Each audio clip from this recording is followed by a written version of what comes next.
The Canadian province of Ontario has a population of more than 12.5 million. People there can spend their money on all the best things in life: food, wine, cars, homes, everything, except their own bodies. That's because private health care is outlawed in Ontario. Under their single-payer system, only the government can pay for medically necessary care. But that's okay, say some, because you shouldn't have to worry about money when you need health care. And that makes single-payer systems more compassionate and caring than the partial free market system in the United States. So how compassionate and caring are single-payer healthcare systems? They don't care how long you wait, you'll get to you sooner or later. But it's free. It's free. Lindsay McCreath, a retired body shop owner from Newmarket, Ontario, began having headaches and had a seizure in January of 2006. Both he and his doctor suspected a possible brain tumor. He needed an MRI fast. How long was the wait? 4 months before we could get our first MRI here in Ontario. The McCreaths wanted to pay to get an MRI rather than wait 4 months for the government to provide one. However, Ontario Minister of Health George Smitherman is a staunch defender of a single-payer healthcare system and won't allow private payment for medical services. So in their hour of desperation, the McCreaths called private medical broker Rick Baker. Bear in mind, if you have a suspected brain tumor, it's really important you find out if in fact you do have a brain tumor, and beyond that it's very important to find out if it's malignant or if it's benign. They were waiting 4.5 months to get this an MRI. Came to us on the 2nd of February of 2006. On the 3rd of February they were down in Buffalo. They got an MRI which indeed showed that Lindsay had a brain tumor. He had a mass in his brain that was the size of a golf ball.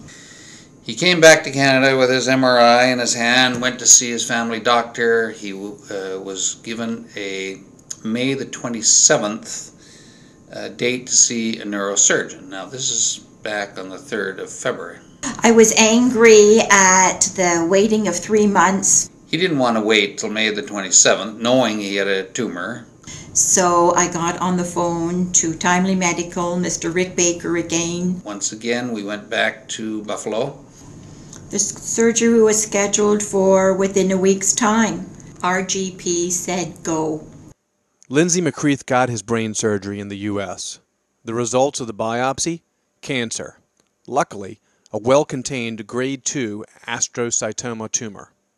If that had been a class 4 astrocytoma tumor, he would not have made it. He would not have lasted 8 months. He would have, in all likelihood, have died. We compressed the whole process from the MRI to the consultation to the biopsy to the surgery in 4.5 weeks. Lindsay's doctor, family doctor of 35 years, Dr. McGee, estimated he might have waited as long as 8 months. My father passed away a few months before this happened, so we happened to have the money there.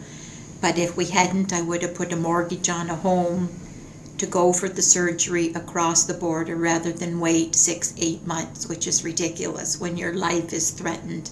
You're desperate. You don't know where to turn. You need help and you can't find it anywhere. He found help for us. Mr. McCreath wants to get his money back. It cost him $28,000. He made an application to the government. He was turned down flat. They said, no, we can't give you your money back. You didn't ask us for permission to leave the country to have your surgery. He knew that the permission process often takes as long as getting the surgery in Canada to begin with, which has been estimated at 8 months. We're going to make an appeal, and then an appeal of the appeal.